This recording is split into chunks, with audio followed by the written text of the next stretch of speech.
রাস্তা ও ড্রেনের দাবিতে আমবাসা কমলপুর সড়ক অবরোধ করল ক্ষুব্ধ জনতা।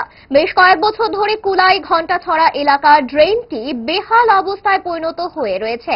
ড্রেনে জল গিয়ে পড়েছে ওয়াটার সাপ্লাইয়ের পয়েন্টে, যার ফলে পানীয় জল আসছে নোংরা।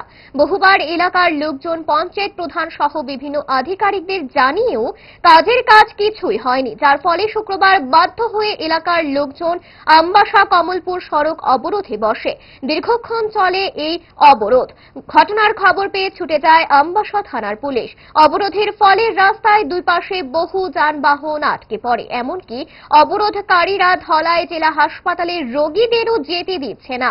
এতে ক্ষোভ সৃষ্টি হয়েছে রোগীর আত্মীয় পরিজনদের মধ্যে। অবশেষে ঘটনার খবর পেয়ে ছুটে যায় আমবাসা ব্লকের অতিরিক্ত বিডিও, কথা বলেন অবরোধকারীদের সাথে। তারপর মুক্ত হয় আমবাসা কমলপুর সড়ক। আমরা কোনো নেতা তারা এটা বার্তা দিচ্ছে না। এখন বৃষ্টি দেওয়ার পরে আমরা যে জলটা সুইচ গেছে এটার ভিতরে জল দিতে এই এলাকাবাসী সব খাইতেছি জলটা খাইয়া। এলাকার নাম কি? এলাকার নাম খপরাপাড়া।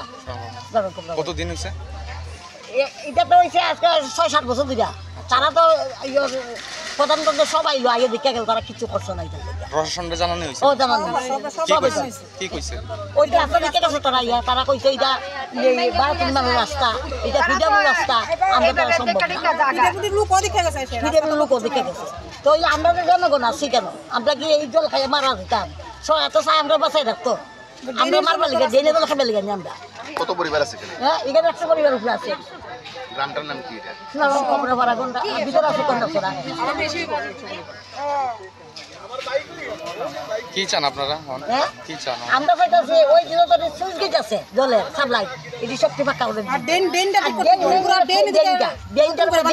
যেমনি